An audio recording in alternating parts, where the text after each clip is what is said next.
Hey, I'm Alex Radcliffe from Board Game Co. and today I'm reviewing Healthy Heart Hospital from Sparksworks and Tabletop Tycoon. Healthy Heart Hospital is a hospital management game which you are trying to, well, take over the poorly run hospital.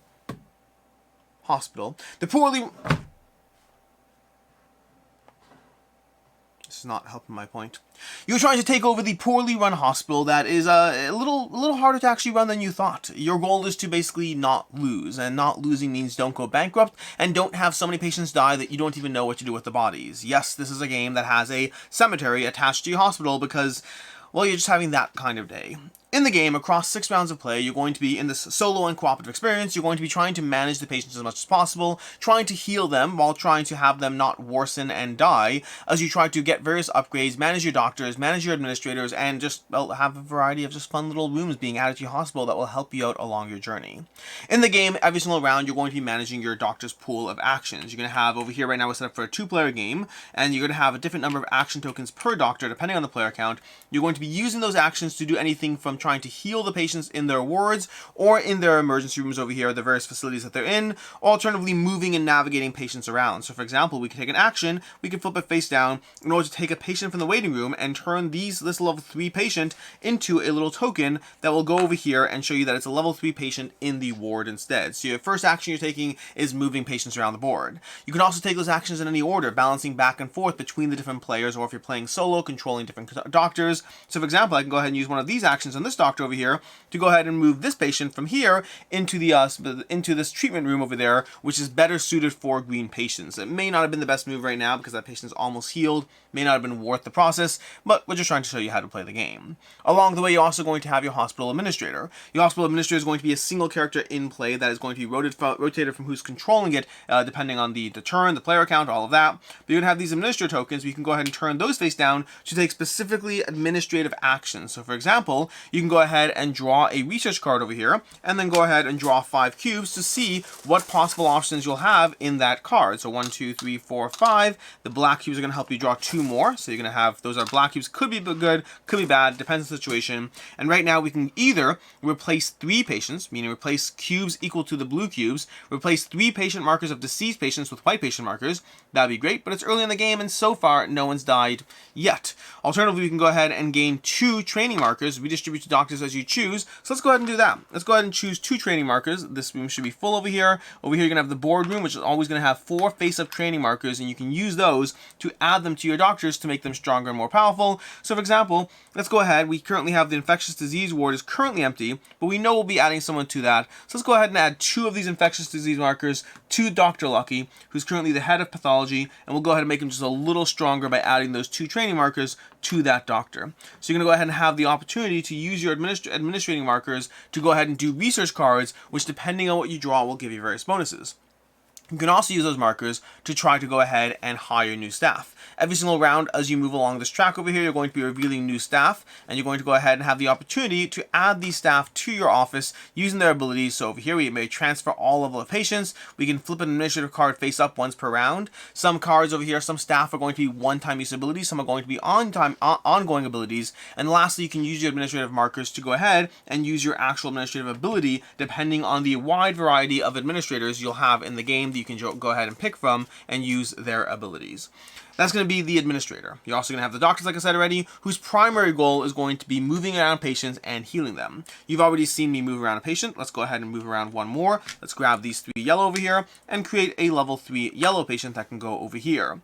Then along the way, we can also go ahead and flip down one of these markers, and let's try to heal someone. So for example, let's try to heal a red patient, and so we're going to reach into this bag and draw 6 tokens. 6 because we're in the infirmary ward. That's what you can see in the treatment room, for example. You can see we're drawing more tokens, and we're getting more money for each degree of healing we have. So over here, we're going to get 8 tokens, and we're going to get 3 money for healing them, which is why you want to get those treatment rooms because, well, you know, specialty machines do result in higher insurance bills, which results into more money for you as a hospital. So let's go ahead and draw 6 tokens over here. 1, 2, 3, 4, 5, 6. We drew these for this ward over here. This is going to be the cardiology ward, and unfortunately, we drew a black, which means it's actually going to weaken the patient, making them worse over here. Blacks count against your healing, which can make a patient worse. Now go ahead, let's go ahead and do it again, hoping for a better result. Let's go ahead and draw another one, and draw 6 more.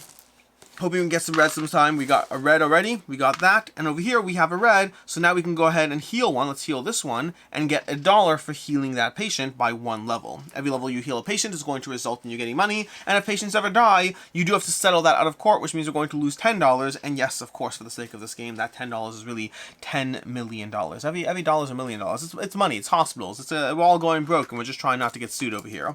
Anyways, that's going to be how you heal patients. Drawing from the bag and then matching to their specific color, and then black cubes count against them, other cubes count for it, and then taking advantage of various abilities. So for example, this doctor over here can rebag a cube after the action. So we can actually take one of those red cubes and put it back in the bag, helping to manage the bag distribution. As you upgrade your doctors, you'll have various upgrades, drawing more cubes depending on who you're healing, putting tokens back in the bag, having different effects on them that will help them out in their process of healing patients and or making money and or not getting sued, depending on what your own individual goals are.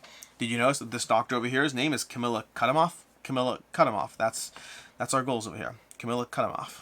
Anyways, that's basically what's happening in the game. You're trading in your action markers for doctors to move patients around and to heal patients. You're using your action markers on your administrative markers on your administrators to go ahead and try to improve the hospital slowly but surely, adding new staff, getting more upgrades, possibly, doing a variety of improving the rooms as you go. At the end of each round, you're going to go ahead and add a new room into place. You're going to look through over here and say, you know what? I think we really need a psychiatric clinic because we currently have 2 psychiatric patients over there. So let's go ahead and grab a psychiatric specialty treatment room where we can throw them in there, because next round we can start moving them here and starting to heal them. By the way, fun fact for those of you who know this game, you should not end the round with a patient in the critical side of things. That is not good for them. You always want to be treating those patients once you move them to the treatment rooms. Weirdly enough, patients in infirmary wards don't mind not getting treated. Patients in emergency rooms don't want to sit there overnight not having things happen to them. But that's basically what you're having happen in the game. You're trying to be mindful of not getting sued. You're trying to be mindful of not losing money in settlement claims. You're trying to basically not die by going bankrupt or by having too many patients die, because you only have 5 cemetery spots. That is, unless you have the coroner or Dr. Lucky. Dr. Lucky, for example, does have an extra spot, so we do have the ability to have 6 dead patients. Yay. That's what we have over here. But that's basically what's happening in the game. You're trying to manage this across 6 rounds, trying to figure out the highest possible score you can get as far as your monetary amounts. Let's see if we can get the totals over here. Depending on how well you do, you're either going to end with, where's the victory? How to lose? Well, don't go bankrupt and don't have too many patients die. How to win? Get anywhere from $0 to $80 and then grade yourself depending on how much money you got on that grading scale. 0 to 19.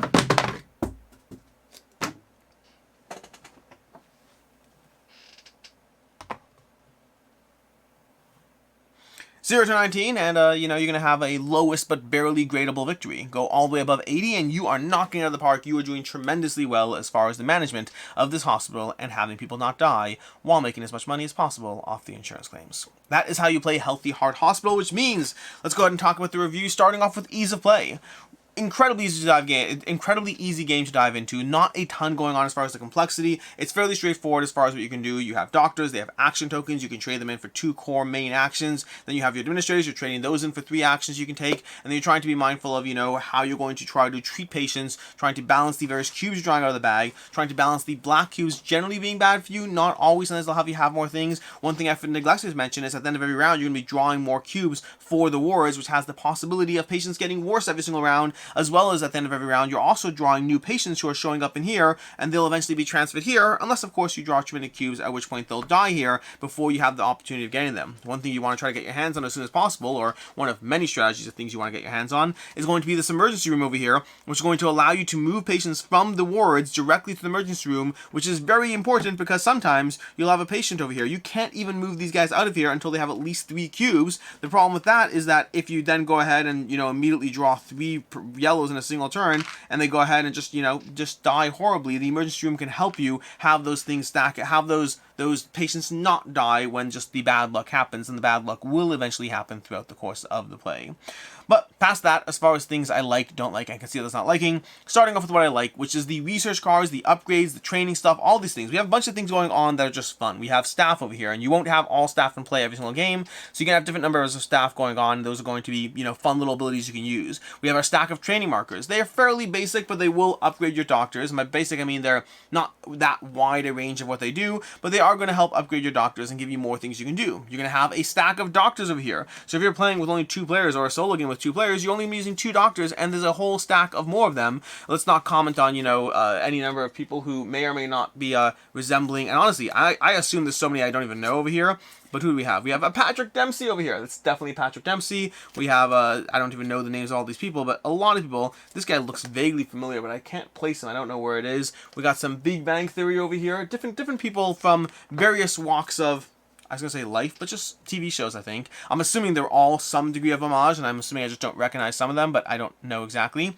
But either way, you're going to have a wide variety of doctors, a wide variety of administrators. You're going to have a bunch of upgrades. You have a stack full of rooms, and you won't have all these rooms every single game. These rooms, you're going to have a bunch of them, maximum 6 per game, but you also have the ability to upgrade them, making them even more powerful, which means, powerful is a strong word, but you know what I mean, the stronger rooms. And so you're going to have this wide variety of the way you can combine doctors, administrators, upgrades, and rooms to give you a slightly different experience every single time, to give you a slightly different puzzle every single time. So just the sheer variety of the experience of upgrading yourself as you try to persevere past, the threat of imminent death as you go through this, just gives a high degree of variability to the experience while keeping it fun, while giving you fun things to engage with as you try to have patients not die on you, as much as possible, that is. As far as things I don't like in the game, the biggest problem I have is that, at least for me, and I think I'm playing it right, I don't know if I felt it was that much of a challenge. Now, there is a whole host of kind of things you can do in the back as far as various ways you can modulate the difficulty, or various, you can play a 5-round game instead of a 6-round game. You can start with no money instead of starting with money. There's a bunch of things you can do to in some way adjust for the difficulty. But ultimately, I'd say that, I could play out those things, but the combination of that, as well as the next thing I don't like, is the fact that the way you win the game is not based on arbitrary win or lose, but rather based on, well, if you get 0 to 19, you did well. If you get this much, you get that well. And so I don't typically love games that have beat your own score or just try to get higher as a metric. That's usually not my go-to as far as things that make winning a satisfying experience.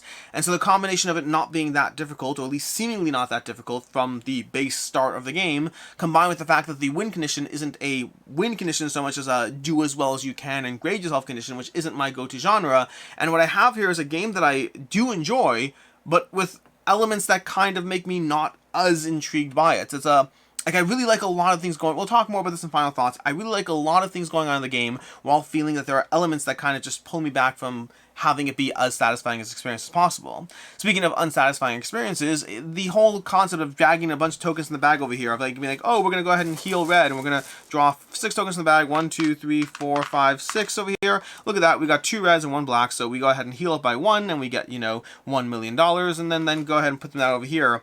I find the process of just slowly ticking down your patients one thing at a time, and granted, it gets a little better when you start having emergency rooms that are not emergency rooms, but their respective room that's good for them. So there are things that make it more satisfying, but the process of frequently doing that, 3, 4, 5, 6, sometimes times a turn, just drawing a bunch of tokens and healing one at a time, that's not the most satisfying experience. And so, again, we'll come back to it in final thoughts, but there's a bunch of things that I don't love about the game. As far as what I can see others not liking, first of all, I can easily see people getting kind of locked into an optimal degree of room selection. An ideal starting room, a good way to combine, which rooms you're going to mix in depending on the board state. Because you have the ability to choose a room every single round, as opposed to hey, draw 3 and pick 1, which would limit your agency, that does mean you could get locked into optimal patterns, and that can limit your enjoyment to a degree. For me, the only reason that doesn't bother me is because I like experimentation far more than winning. I'd be more inclined to pick new rooms that I hadn't seen before over trying to win, so it doesn't bother me as much, but I think a draw 3, pick 1, and honestly, I don't remember all the variants, that could well be a variant, and I think that would be a fun little variant to both make it a drop harder, because you have less agency, and also make it a drop more interesting to play through the game.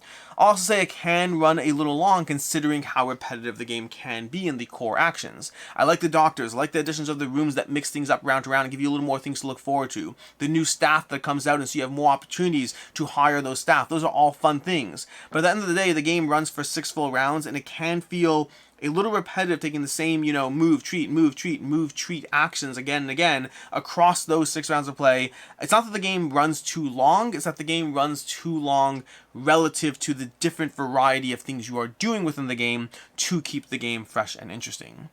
As far as final thoughts on Healthy Heart Hospital, I'm torn on this one. Initially, I was kind of putting it at a 3 out of 5. A 3 out of 5, a good game, a fun game, I'm fine playing it, but I don't feel the need to dive back into it. Versus a 3.5 is a game that I do have that twinge of I kind of want to play it again, and where is it, and do I want to make time for it? And so this is a 3.5 out of 5 for me. That's why I settled in this one, because I really am torn. I like the variety of things going on. I like the training. I like the staff. I like the upgrades. I like the doctors. I like the room variety. I like the administrators. It is fun to sit there and on turn 3 you already have like 5 administrator actions and you're snowballing into an effect. And the research cards, I didn't focus on these enough over here, but the research cards have a ton of different effects in them, and just drawing cues in the bag to try to power these up. Granted, there's a ton more luck going on over here. You may draw nothing useful for you on your turn, but those research cards can be so much fun. And so the game is packed full of things that keep it different and interesting and make it fun and make it compelling, while also feeling like the core idea of why and how you win the game does feel a little lacking for me. I kind of would much rather, if you take Healthy Heart Hospital and you make it harder and give me specific scenarios, like, oh, these 2 doctors, those 3 rooms in play, and this setup over here, beat that scenario and then go to the next one. Kind of like if you had scenario-based objectives that were much harder and weren't based on a, get to $19, get to whatever. Give me specific tiers. If this setup, these rooms, the 5 rounds of play, and you need to get to $42. Beat that score if you can. That's the kind of thing that I enjoy more, and I wish this game had that kind of tacked on, kind of a scenario-driven campaign adventure that was also harder. That would be the make it or break it for me on this game. Past that, I really like what it's doing in many areas. I just think that core lack of difficulty and way you win with that grading scale, just those 2 things combined, make it a drop less satisfying than I would otherwise want it to be. So a 3.5 out of 5, a lot of good, and some things holding it back from my personal preferences. As far as other game recommendations, first of all, Dice Hospital is going to be another game that has a very similar kind of feel to the game. Very different mechanically, but it has a very similar feel of like moving around patients, treating them, slowly rotating those dice down. I really enjoyed that one as well. Again, very different, yet very similar at the same time. And then secondly, if you're looking for another solo-esque, this one's more solo than cooperative, but meaning this is more cooperative than solo, although you could play it solo too. But if you're looking for a solo bag building game that I felt was much more tense and probably, I don't know, it had a lot of things going for it that I really enjoyed. It's been a while since I played it though, but Coffee Roaster is going to have you managing a bag of brewing the optimal coffee, and doing that's probably why so many patients died. You were too focused on your coffee, but hey, at least in the meantime, you had a good batch of coffee. In any case, and until next time, I'm Alex Radcliffe from Board Game Co. I hope you enjoyed this video, and as always, I hope you have a good one.